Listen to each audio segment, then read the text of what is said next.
What's up? This is the Mr. Mike Agostinho, and you are listening to the Seleção podcast. Simões bending one for Torres. Eusebio. Oh my word! Have you ever seen anything like that? Bem jogado por Simão, a passar por dois adversários. Simão a tentar oferecer o golo a Figo e a bola é golo! O golo de Figo! Rui Costa já acreditou, vai tirar para o golo, atira, golo! Golo! Golo! Cristiano Ronaldo, vai embora Cristiano Ronaldo! Bateu, golo, golo, golo, golo!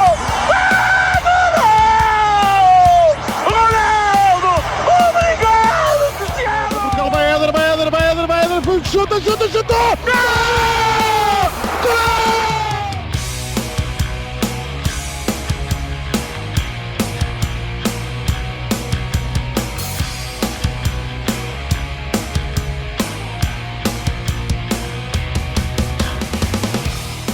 And we welcome you to episode number 103 of the Seleção podcast. We are a proud partner of Portugal.net. My name is Danny Pinto. I am your host.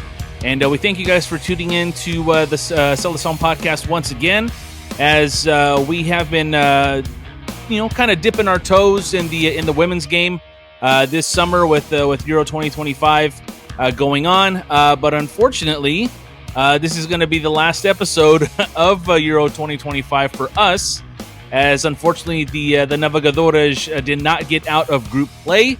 They lost their last group match to Belgium in a must-win situation, and they needed some help from Spain as well. But neither really happened. And when you don't have your future in your own hands fully, I guess there just really isn't a lot of positive that can come out of there. And Portugal falling to Belgium 2-1.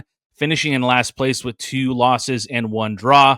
We'll talk about the draw and the loss with our guest, Mike Agostinho, who's been just a wealth of knowledge during this unfortunate short little time frame that we've had with the Navegadoras on this podcast. But it's something I hope that you guys have enjoyed, and we'll come back for more when the Women's World Cup, and hopefully we get there when the Women's World Cup comes around in 2027. But before we bring Mike on, just want to get you guys, again, the latest and greatest of the social medias, Twitter, X, and Instagram, at selecaopod. If you can, please like our Facebook page and share our Facebook page with your friends, facebook.com/selecaopod. We have the website, selecaopod.com. And, of course, you can email the show, selecaopod@gmail.com. If you are, and I'm going to try to do something really cool here, for those of you who are watching on YouTube, if you can go ahead and look at that, like and subscribe, click it. All right, if you can like and subscribe the episode that you're watching on YouTube, if you can subscribe to the channel, get your alerts so that you know when the next episode is coming out. We would greatly appreciate it. All the likes help us become more visible to anyone who is searching for a podcast and a show like ours. And of course, you can do the same by giving us a 5-star rating on Apple Podcasts and Spotify, and leaving us just the greatest comments you could possibly do. All this is FREE free to do. All it takes is just a little bit of your time and a lot of my gratitude for sure. So with that said, we're going to bring Mike Agostinho into the studio. And Mike, it feels like I barely got to know you, and we're saying goodbye already, buddy. How are you doing? Yeah, it was a fast one.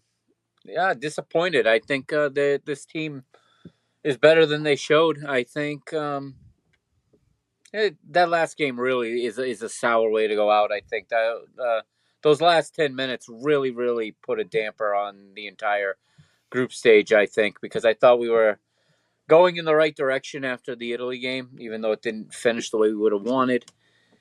But again, we talked about it after the first match, and in the third again, you can't concede in the third minute and expect to be there at the end. You just can't. And the hill was already steep to begin with, and shooting yourself in the foot 3 minutes in is tough. But yeah, if it's disappointing that at the third try at this, the third Euro in a row, it hasn't progressed. I'm a little disappointed with the reaction from the media too, as they did great, they did great. I think we're past the point of just being happy to qualify, and I think 1 point. I know the group was tough, but 1 point is shouldn't be acceptable, shouldn't be celebrated at this point. Mike, it was, I believe I mean, you mentioned there in your opening there, a goal in the third match, a goal Mm-hmm. within the first 3 minutes. Mm-hmm. And it was the same thing in the first match against Spain. Mm-hmm. Two of the three fastest goals, I should say, allowed in this tournament thus far have been against the Portuguese defense. And like you mentioned, you can't give yourself a bigger hill and turn it into a mountain when you know that you have to make up a 6-goal difference in the last game. So the one thing I found interesting, and I'd love to get your take on it, is there was only one change in the lineup in the third game. Did you say talk to me? Is that what you said? It shocked me. It shocked you. Okay. Yeah. And the only reason why there was that change was because, and I had my note here where it was on a Borges. Borges because she had 2 yellows. Yeah. So how and you said the word shocked. So I'd like to have you kind of go into that a little bit more for a coach that likes to tinker as much as Francisco Net does. Yeah. How much of the continuity in that third game surprised you? I expected much more rotations. I was pleasantly surprised that he went, because I think he fielded the best 11 almost. I would have gone with 3 true center backs and not a midfielder playing left center back. I'm not going to single out Fatima Pinto because I don't think it's her fault again. She's a midfield player. You can see going forward, she does a lot of good things when she's forced to defend with players running at her. She's a little bit out of her element. At this level, at the level of a Euro with speedy, strong wingers and speedy, strong strikers like these teams have. But everything aside from that, I thought he hit pretty well. I thought he got. I would have liked to seen Telma Encarnação play more. I mean, she got on the score sheet with the little time she got. I don't understand why he did not, start her in this last game. You knew you needed goals. You knew you needed not just to win, but to win with goals. I don't know how much help could you realistically rely on from Spain. They're already through. You hope they win, but you had to imagine that Portugal was going to have to do more of their share of the bulk work of making up that goal difference. It was not likely going to be a 5 or 6-0 result in the other match. So I thought he would have gone with a little more of a deadly strike pair, but he opted for what he opted for. But I still probably the best 11 he picked out of the 3 matches. But again, so much for that when 3 minutes in that you're pulling the ball out of your own net.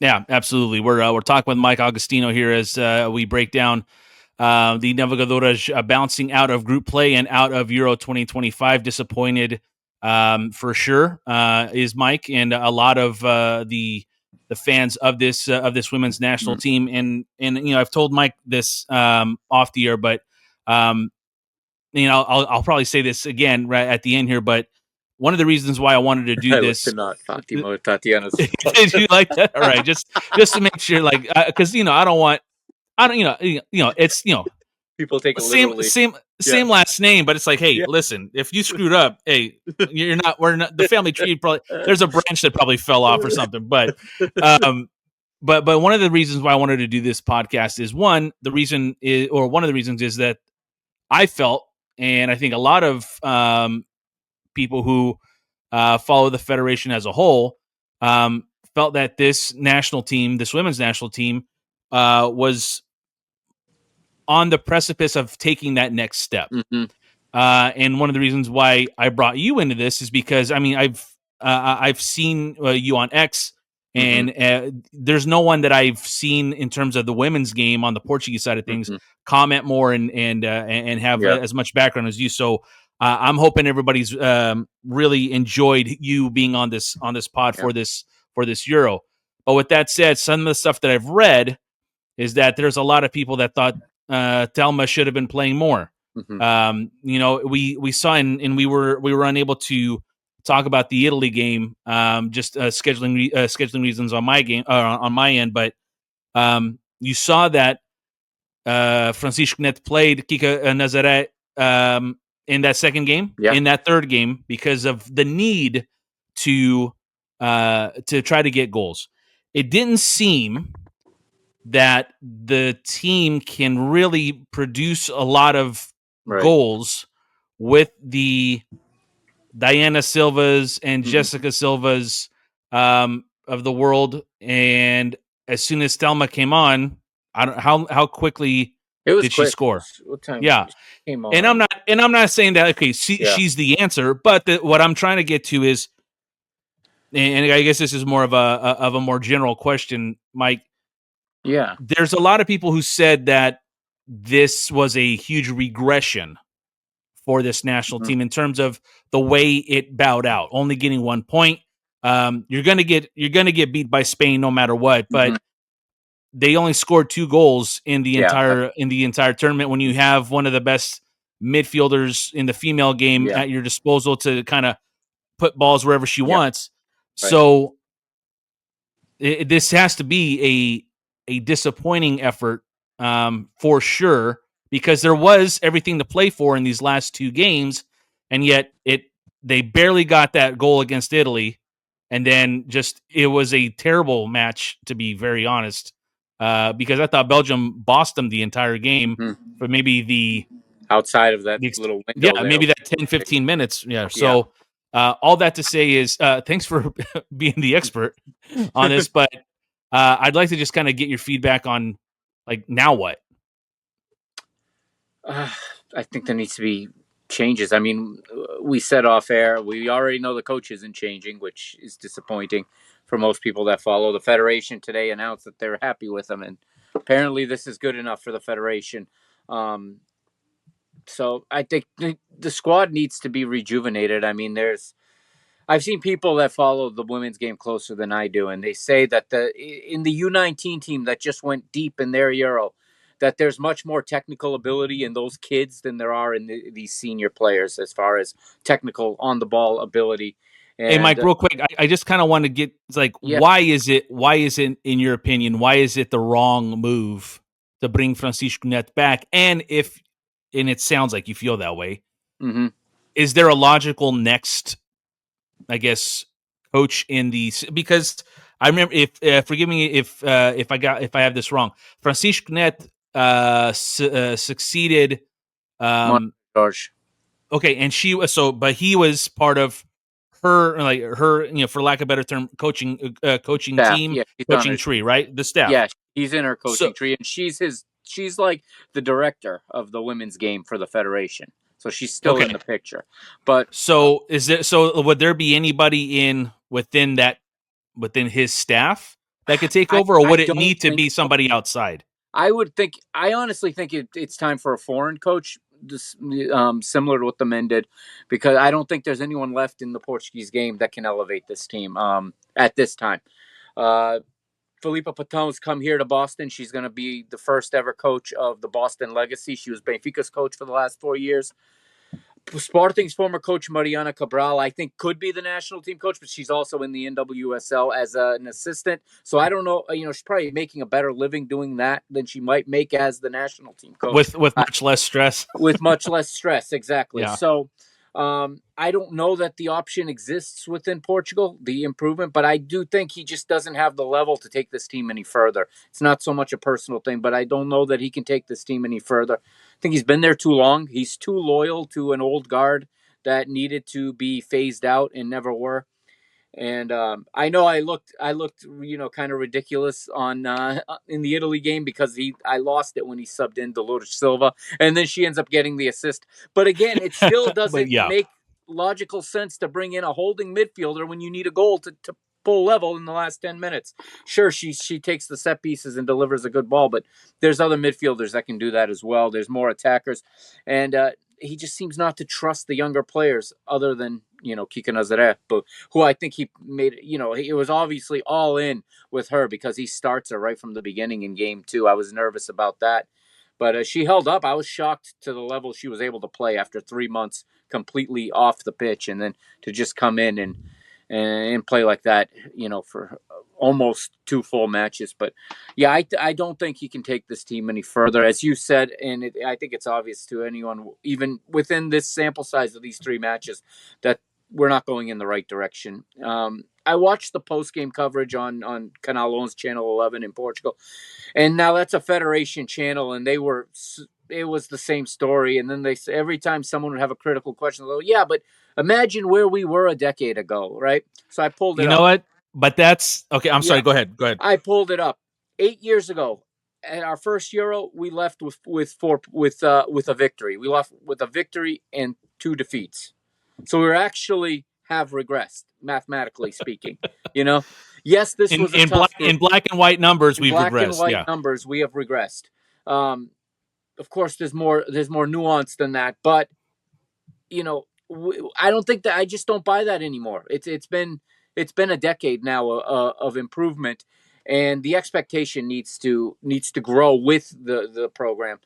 And I don't think going to a Euro anymore and picking up 1 point is acceptable, even in a tough group, especially with only 2 goals. If we got 1 point and we're in every match, and we were in every match, but if we were really on the front foot and, we were unlucky, or we were, finishing our chances, but it just, the final third has really been poor in these 3 matches, the efficiency in the final third.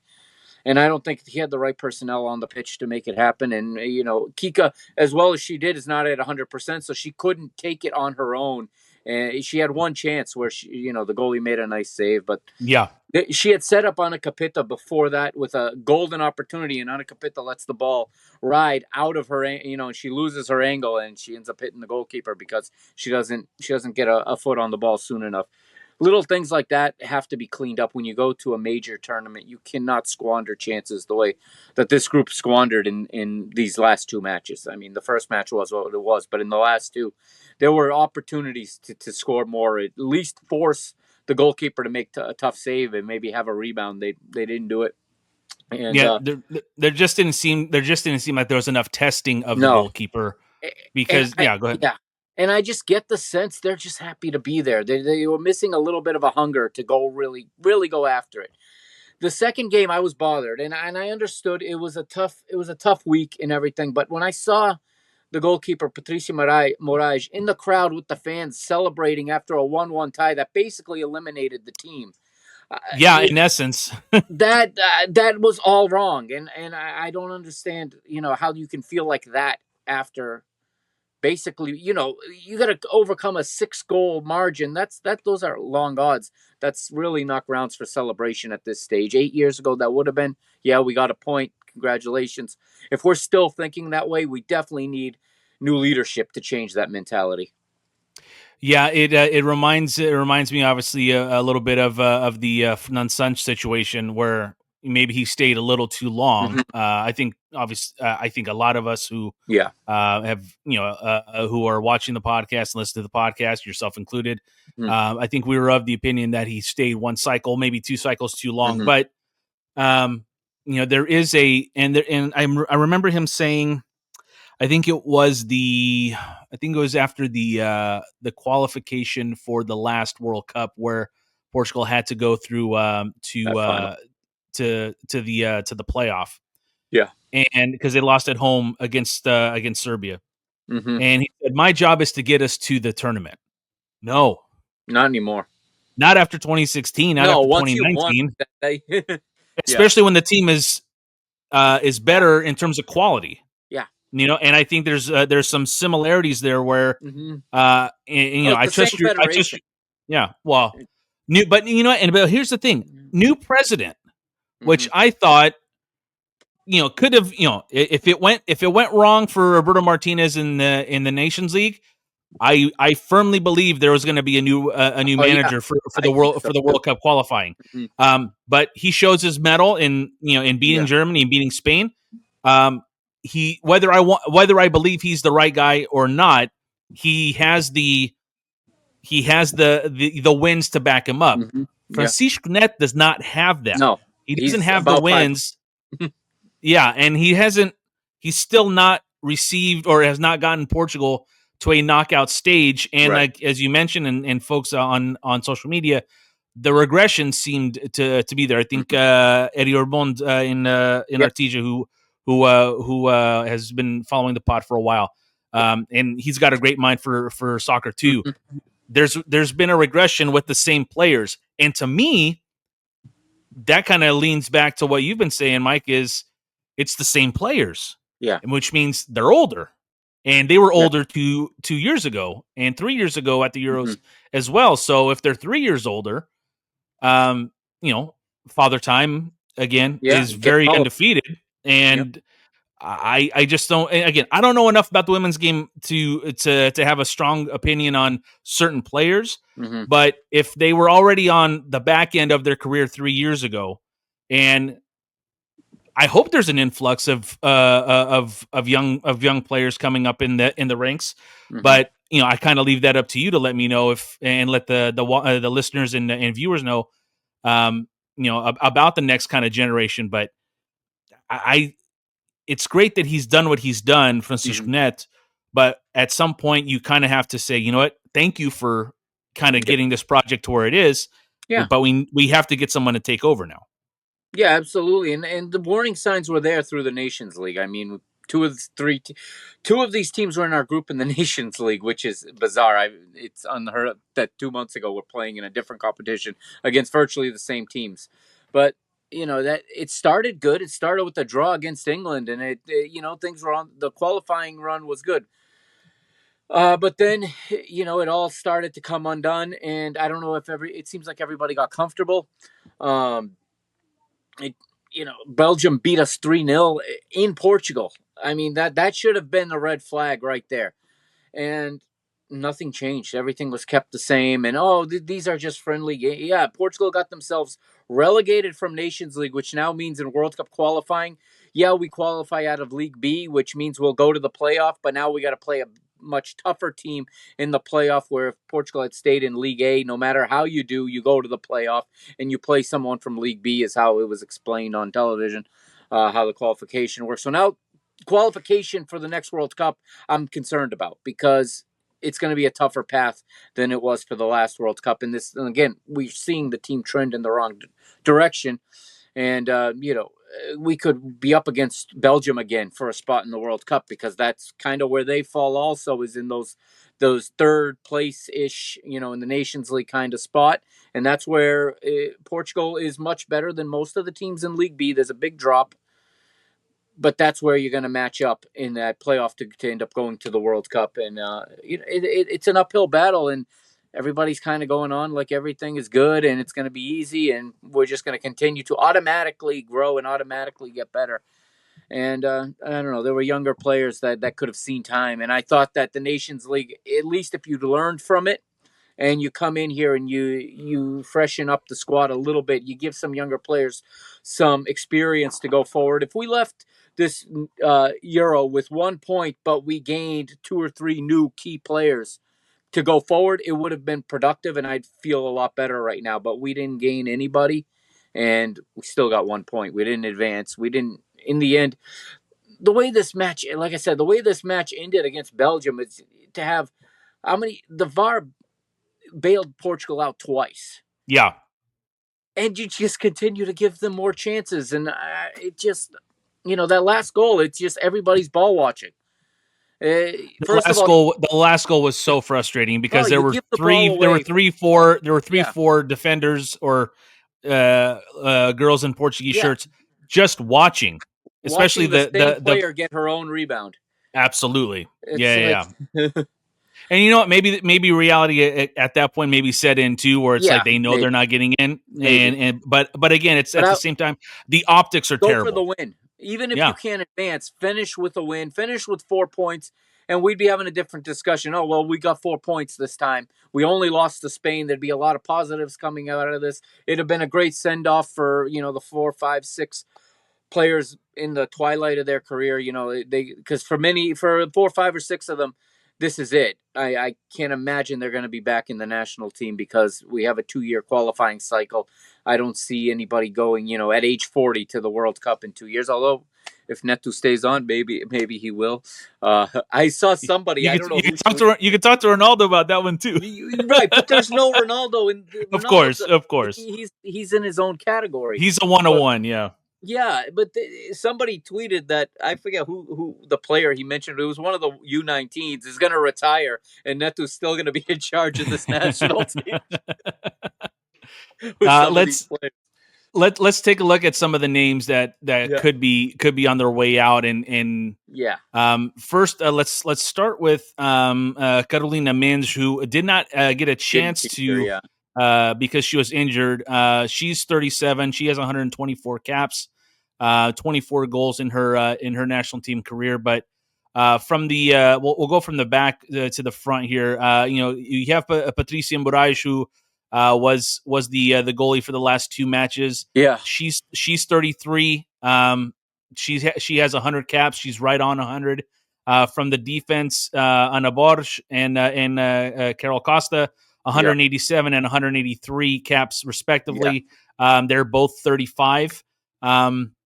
Tatiana Pinto would be 33 at the next World Cup. She has 129 caps. Dolores Silva, she would be 35 on 175 caps.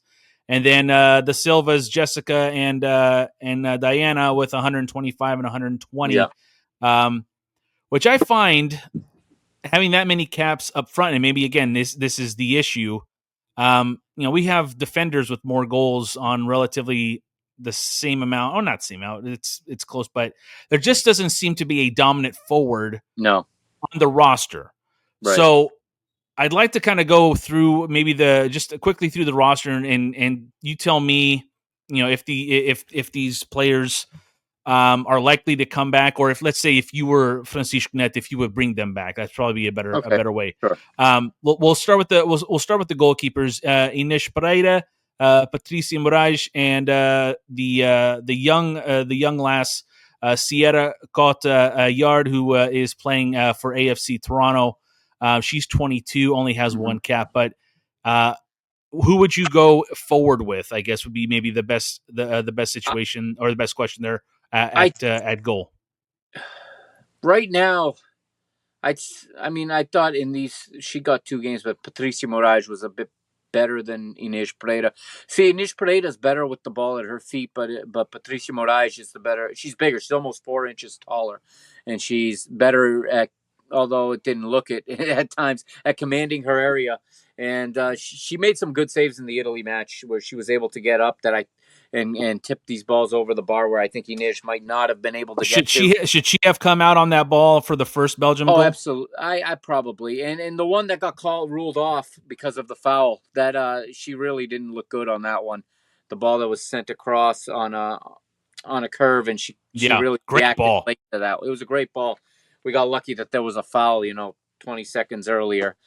A very Liga Portugalish kind of call where the VAR rolls it way back and finds a foul. But she's not perfect by any means. And I think this is a position where we're sorely, I think, a little underserved. I think they're just not at the level of some of these other goalkeepers. But I think those 3 probably continue at least one more cycle. I mean, she was left off, but there's a Ruth Costa, who normally is the 3rd goalkeeper. She's also Benfica's backup, so she's not playing for her club team, so I understand leaving her out. But you'd like to see, I'd just like to see him pick one of them and stick with that goalkeeper versus the rotating. And it was, I don't remember him ever playing the same 2 games in a row. But if I'm not mistaken, at the World Cup, Ines Pereira played twice and Patricia Moraes played once. So perhaps he just evened up the tally in this one. Do you think that he thinks that Ines Pereira is the best keeper? I really can't fathom what he thinks about the goalkeepers because he just doesn't stick with one of them. The only reason why I ask is because it kind of ties into something I was thinking about while you were talking is, Kike Nazaret, in my opinion, now that we've seen 3 games and whatever, probably if they were going to lose they were going to lose the game against Spain no matter what. Bringing her on would have been a waste, especially if she ended up getting hurt in that game anyway. Right. So her playing both games against Italy and Belgium, where there's I don't want to use likelihood, but I guess a better chance of trying to get points, seemed to be the better play. Yeah. Would that, in your mind, do you think that might tie into maybe his thinking there too, where maybe the better goalie, or maybe the I don't know, because like maybe the better goalie for the two games that you can win? I don't know. Well, I think after the first two games, there's no doubt that Patricia Moraes was the better of the two goalkeepers. If that's fair or not because of the opponents, I don't know, but she was definitely the hotter hand going into the third match, so it makes sense to go with her. If he is going to break the rotation, he has solid reason to based on the first two matches. But yeah, and he Kika goes in there, and again, it was risky to play her like that for that many minutes, but she held up nicely. She even took some tackles that had me concerned, and she rolled right up and went on. She really showed a lot of quality considering how long she was down. And then you saw just how much better of a team Portugal is when she's on the pitch too. I know, again, it wasn't against Spain, but she could have gotten us out of some trouble against Spain, and maybe we could have got out of that back third once in a while just on her ability to dribble and her ability to put the ball in areas for her teammates. But yeah, I don't know what he thinks with these goalkeepers. I really can't make sense of it because it's just alternating or it's random choosing, and I don't. Sometimes one of them will play poor. It's like he puts them back in to regain confidence, or he's very. It feels like he's very concerned with the emotional side of the game and how everyone's feeling, and that's part that I don't want to disrespect. That is part of the women's game, and my personal view is a lot of times I think the female coaches do better than the male coaches when in coaching the women's game. That's just my personal view. I think they are women. They get it a little bit better, I think. So I guess I could say I wish that the next national team manager will also be a woman. They just seem to do better in the head coaching role. I'm not saying men can't be on the staff, but they just seem to do better. And I can at the club game, Benfica were much better playing for a woman than the two men that have coached the team, and now they've gone back to a male going forward. So we'll see how that works out. But it's still from my couch, from what I can see, I just see a better synergy when a woman is coaching a woman's team, at least in the authority position, in the head coaching position. And maybe he's trying to overly be sensitive to how players are feeling about their place in the team, their need to belong. These are things in the men's game you don't really even concern yourself with. You say, hey, you screwed up, sit. Especially with goalkeepers, you get such a short leash in the men's game as a goalkeeper, and it seems like it's a constant. He continues to want to win back everybody's trust and to keep everybody's trust, and I think that's why he's keeping a Carolina Mendes and a Dolores Silva in this team, even on a Borges at this point.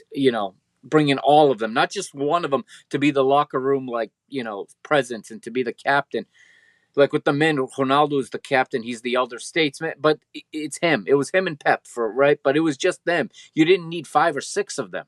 Sure. And they both were big contributors. Once Pep couldn't contribute, he stepped away. These players aren't contributing. They're there. I don't, it just, for younger players, it has to be disheartening to either be left at home or to be sitting on the bench watching, if I could be fair, someone almost your mother's age, playing in front of you. It's the women's game is a younger game.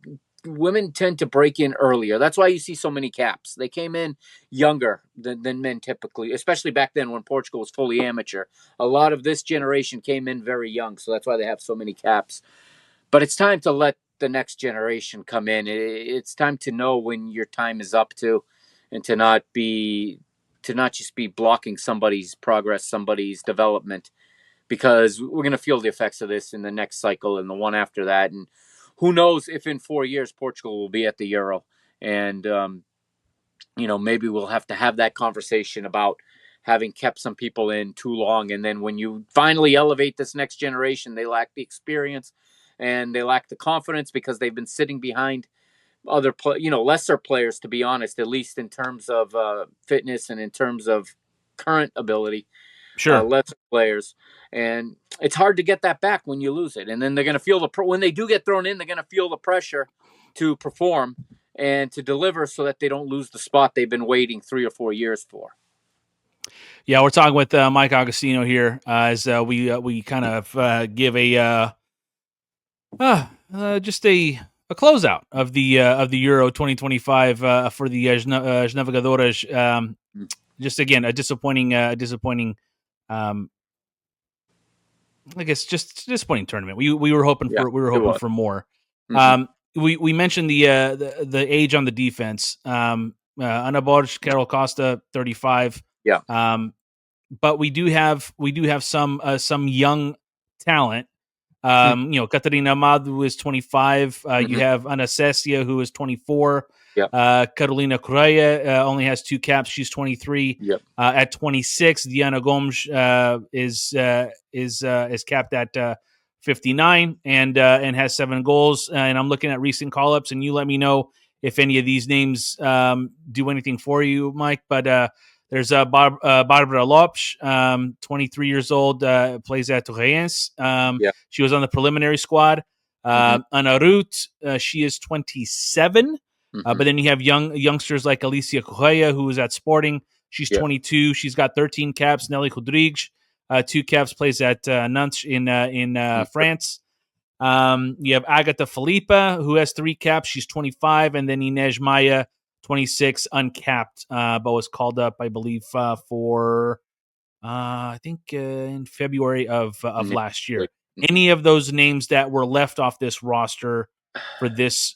Any of those names do anything for you? Yeah, Alicia Correa is a left back / left center back for Sporting. She's actually a lefty, and we used until Joana Marchão came in, and we used a righty as a left back. In the just little things like that, like using Catarina Amado as a left back. She played right back in the third game and played much better than she did at left back in the first game. And just constantly having 2 righties on the left side of defense. So their first touch is always inward, where all the traffic is. There's difficulty in playing out with their left foot, made playing out of the back that much more difficult because the first touch is always back into traffic versus towards space. And it makes it very easy for a team like Spain or even Italy and Belgium to press when you're got wrong-footed outside players, especially in the back. So I thought we'd see Alicia Correa a little bit more. Not that she normally plays a lot in the national team, but since she tucked in more as a left center back, I thought she got a lot better this season at Sporting. She doesn't quite have the pace to be a true left back, but playing tucked in as that third center back on the left side, she seems to do better. She's got some decent passing ability. There's another name. I think she plays for Tigres along with Ana Saisa too. That was young. I think it's Ana Diaz or something like that. And I'm not even sure her position, but I heard that name thrown out over and over. Ana Diaz, a forward. Right she has 15 caps. She's listed as a forward here on Wikipedia. Yeah, and she just, again, forward. We needed goals, and we went with the same forwards we've been using for 6 years, and never been a prolifically scoring team. I mean, we only beat Vietnam 2-1 at the World Cup. I remember being nervous because that should have been the easy win, quote unquote, and it just the finishing wasn't there, and the squad was heavily rotated. And I think forwards got to be kind of fast tracked into this team to see what they can do. And if you're playing in Liga MX Femenil in the women's league in Mexico, that's a high level league. That's a step up from the Portuguese league. Okay. And they pay pretty well, so that's why Portuguese players are going there. But I don't know why we didn't try this, why we didn't see that. Like you said, for me, Jessica Silva is not there right now. She's hardly played for Gotham. She had a horrific eye injury. She missed a lot of time. She's got very few minutes, and she comes out and she goes right into the starting lineup against Spain. And you could see the rhythm wasn't there. She'd do a couple Rabonas, she'd do a couple fancy things, but in end product, there's nothing there right now because she's not fit. I would have liked to seen somebody else get an opportunity, somebody that is fit, that is playing, and who knows? You're not going to know what you have until you throw them out there. Sure. And you can't hold on to the same team this long, in my opinion. I mean, this was only going to go one way if you didn't have new idea. You do the same thing over and over, you're going to get the same result. To think you're going to get a different result every time, well, like they say, it's the definition of insanity. Absolutely. But, yeah, it's I really want to see a rejuvenated side. Even if if you have to take a step back in order to go forward 2 or 3 steps, I'm willing to do that. I think most football fans can see when you're doing something that can have an end product in time. I know Portuguese fans are very, very here and now and all about the result, but football people understand that sometimes there is a learning curve and you have to introduce new players, younger players, and they're going to make mistakes. But it's through those mistakes that you get better, and then eventually the finished product is better than what you had.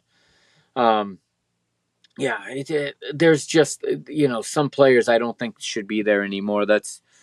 It sounds harsh because I get it in the sentimental side. They've been here through this growth project, and they've seen it through. They've been so important in the past, but the past needs to stay in the past, and you have to be looking at the future, and otherwise you won't have a future if you keep hanging on to the past. Is it too much? Is it too much to say that how this national team goes, or how I should say Kika Nazaret goes going forward? This national team is going to go as she goes. It feels that way. Okay, so if it feels that way, where's the strength of this national team that can assist her right now? Because I know, like, for the last few minutes here, it's been like, this person shouldn't be there, that person person should have not been there, but this person could have played more. Like, where's the strength of this senior side that you can see?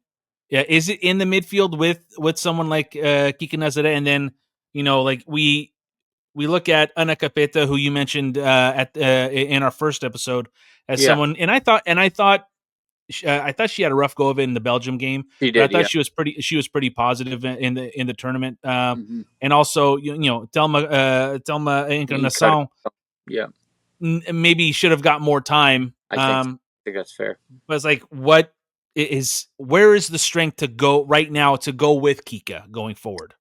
Well, I think Tatiana Pinto is still at a very, very high level. And now she's moved, she's at Atletico Madrid. She's playing at a top team. And for this next 2-year cycle, I expect her level to stay where it is. And she can be that workhorse behind Kika. She can be that ball-winning midfielder behind Kika, and then allow Kika to get further up the pitch and do what she does. I mean, there was that one play against Belgium where she just, heeled it through the defender's leg, spun around and was in. And I mean, if she can do that at 60-70%, as long you just have to work around her. You have to put people around her that allow her to do what she does best. Other players will have to sacrifice the ability to go forward so that they can win the ball for her. I think Tatiana is very good at that. I think Andrea Jacinto was very positive when she came in off the bench, especially in the third game. I do see a trend, though, Danny. I do see some players being better coming off the bench than they are when they start, which is concerning because you only get so many substitutions and you can't get too many starters wrong. But I thought she was very positive. Andrea Norton is another huge worker in midfield, and even when she's not quite on, she's working hard, winning balls.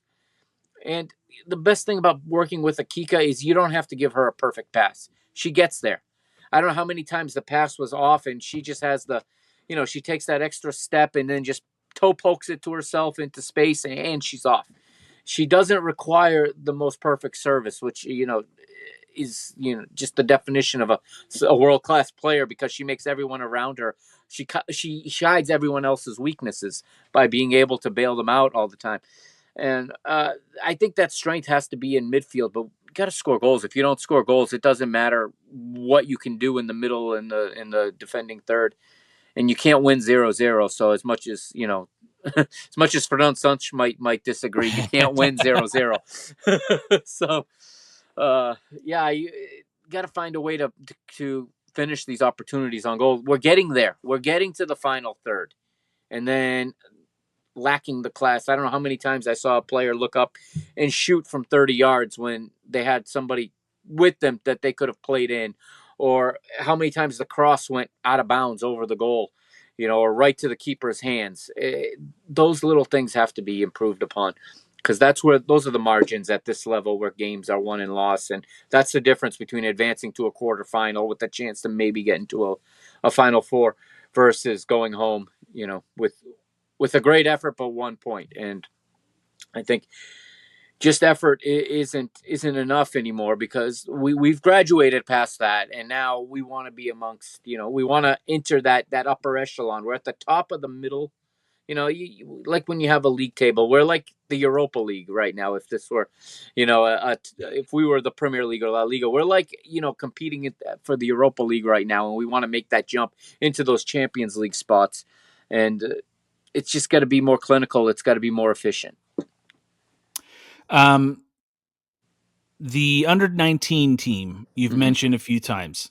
Now we're looking at 17, 18, 19, 20-year-olds here. Do you by chance, because I couldn't find it, do you know by chance when World Cup qualifying begins? Is it next calendar year? February, I believe. February. Yeah. Okay. Yeah. So we'll have, they'll have a few more months on their side in terms of wherever they're playing on their club team. Would you be shocked to see some of those under-19 girls get at least call-ups for this senior side? Because if I'm not mistaken, the under-23 side, because I was looking on the federation site, that's strictly for like Olympic qualifying, Olympics, I believe, right? Yeah. So if even that, because the women send the full national teams to the Olympics. So. Oh yeah, even the under-23s are more on the men's side, but like, yeah, there's a U21 Euro, just like the men. That's what. Okay. That's what. So who from those under-19s, those under-21 teams, who would you like to see kind of get at least a little, just to wet their beak a little bit on the senior side of things, to see if we can kind of get this next generation of players going? Because there does seem, based on that under-19 team that you mentioned, there does seem to be a pipeline, and we just have to hopefully see it through. But who do you like there? Well, I'm not as familiar with the players that are not at Benfica, but from Benfica, you're such a Benfica elitist, Mike. Yeah, well, it's hard. Believe it or not, it's hard to watch these. Very hard to watch these games. I'm just kidding, dude. I'm just kidding. But I'm just kidding. I mean, it all depends how much they play in their club teams this season.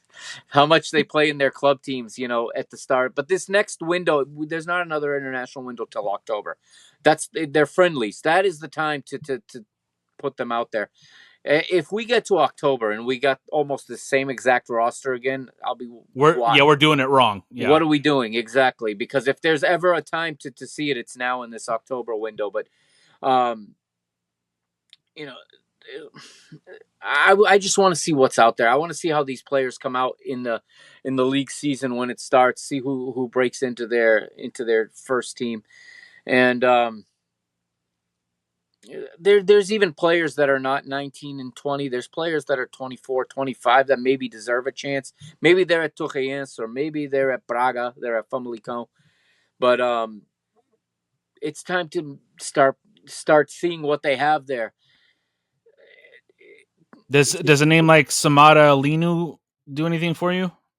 She's at Torreense. At Torreense, yeah. They don't show these teams enough, yeah. You only see them when they play against Sporting or Benfica a lot of times. Yeah. It's hard to get a grasp of all these players, but And I didn't mean to put you on the spot. No, I know, and I'm trying to pull up a roster, and there isn't one. Because if I see the names, I can see who I'm familiar with, and then there's no names, and it's like drawing a blank right now. I got faces in my mind, and the names aren't coming to me. But there's a Joana, I think it's Joana Silva at Benfica. That's a center back.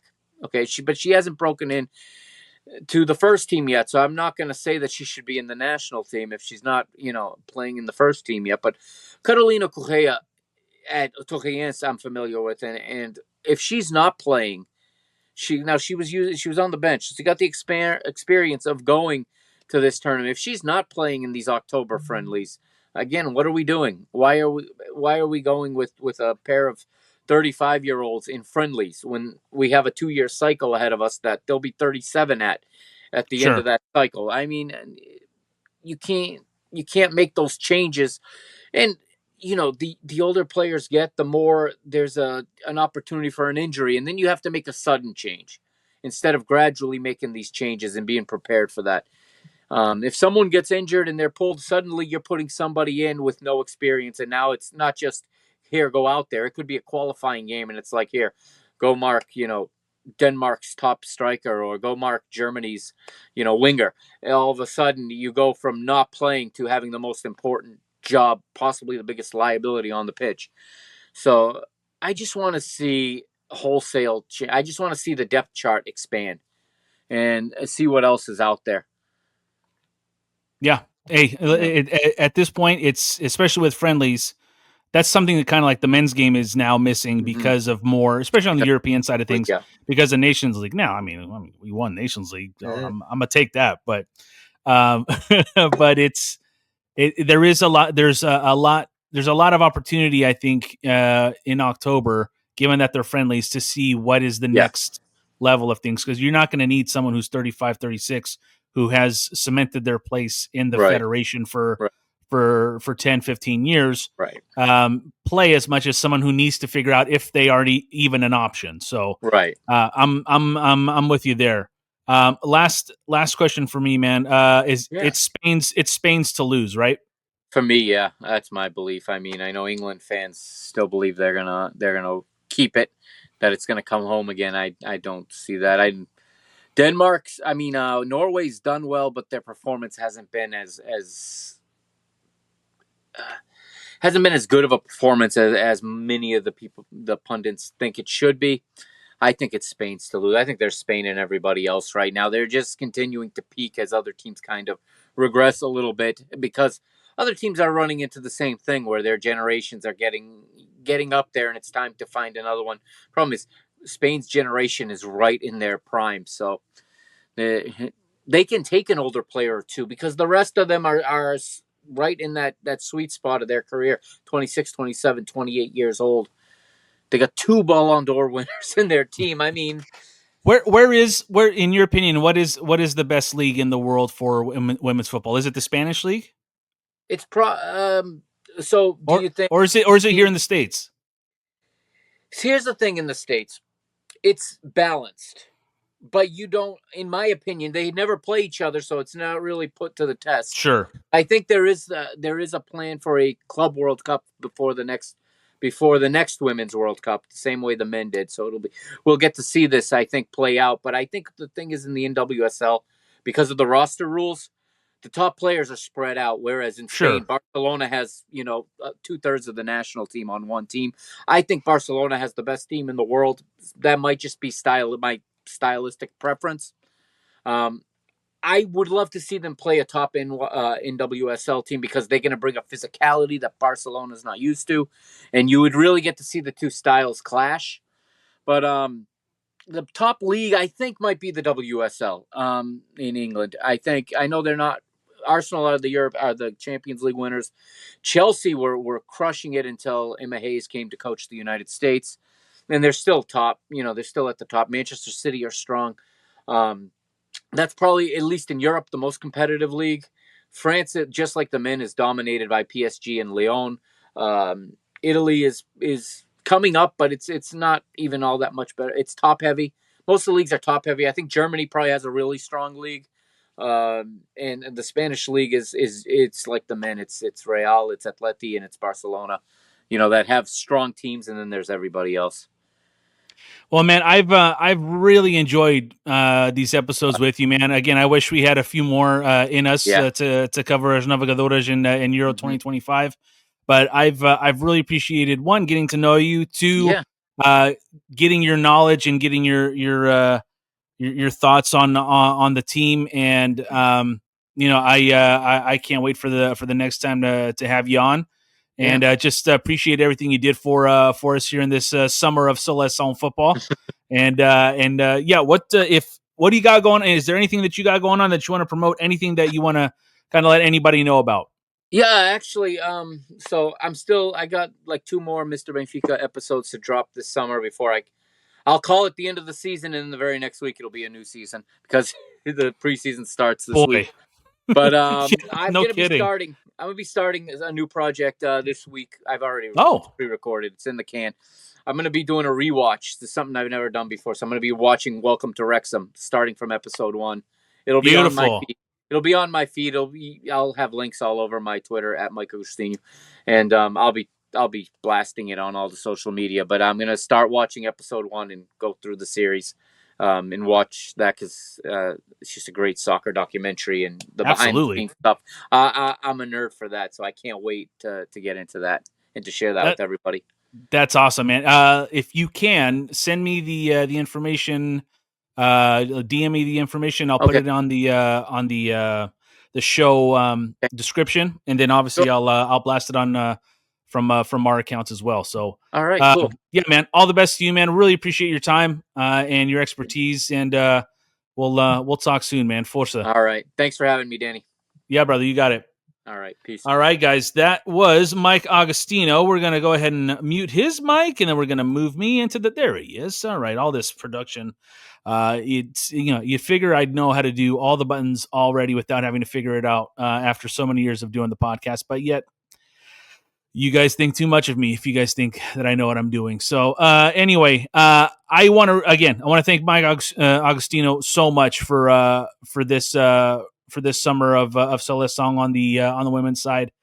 Again, I think we all came into this these episodes and the idea of these episodes with, Portugal may have a run here into their first knockout stages of their senior side, and it just didn't come to fruition, and it was disappointing. And getting to know more about the players through Mike, and getting to do a little bit more research on Francisco Neto and the kind of history there.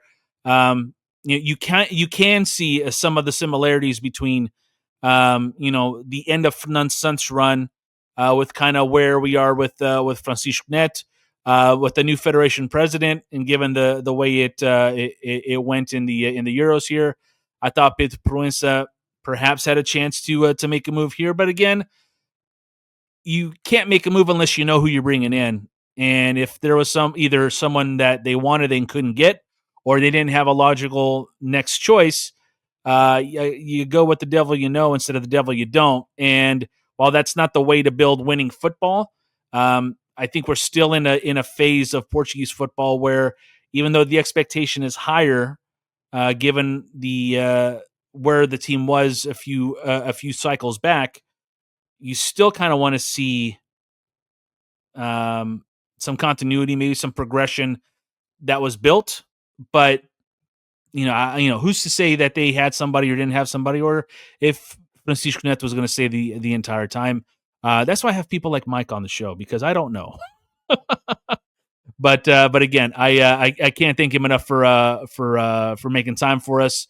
These 3 episodes we did for Euro 2025. Make sure you follow Mike on X, on Twitter, at Mike Agostinho. That's MikeAgostinho. And we'll have all of his projects that he's got going on. We'll put it on the show description of episode number 103. That will do it for us here on episode number 103. Again, thanks to Mike Agostinho for making time for us to discuss Euro 2025 and his Navegadoras. We will try to get another episode here of this summer of Seleção.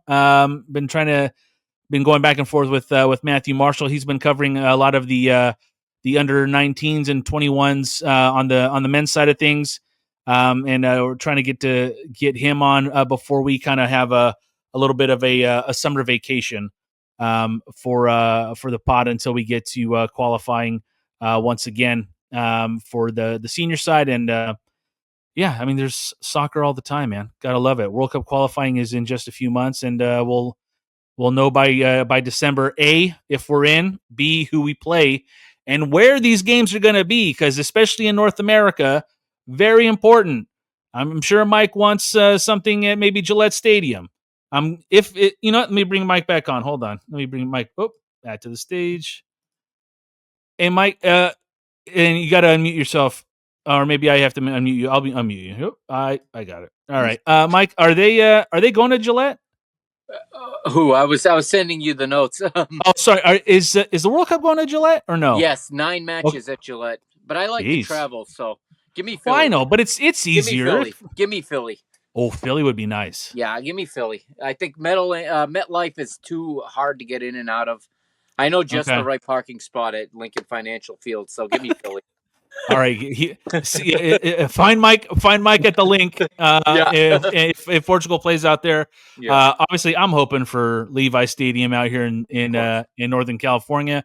Family in Toronto would definitely wouldn't mind going to Rogers Center. Vancouver would be kind of dope. Yeah, Azteca would be kind of dope.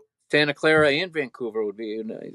It's up. The groups, you can see what groups they have to fall in to get to. Correct. Yeah. So the Group C is here in I think it's Group C that's here in Gillette. So nice. So if they fall into that group, they'd play, I think, at Gillette and Philly, maybe. Well, I think that was it. I'd have to look again, but I know I looked at it once already because I want to avoid that group in Mexico because that'll be hard to get to. Yeah, Mike, and it doesn't matter because they got once they win the game at MetLife and win the whole thing. Who cares? Yeah, right. Cares, all right. You know what, Mike? I'm gonna keep you on for this Forza Portugal thing. And again, we thank Mike for his time. We are proud partners of Portugal.net and Forza Navegadoras. And as always, Mike, say it with me: Forza Portugal. I think I drowned him out. See you later, guys. Bye.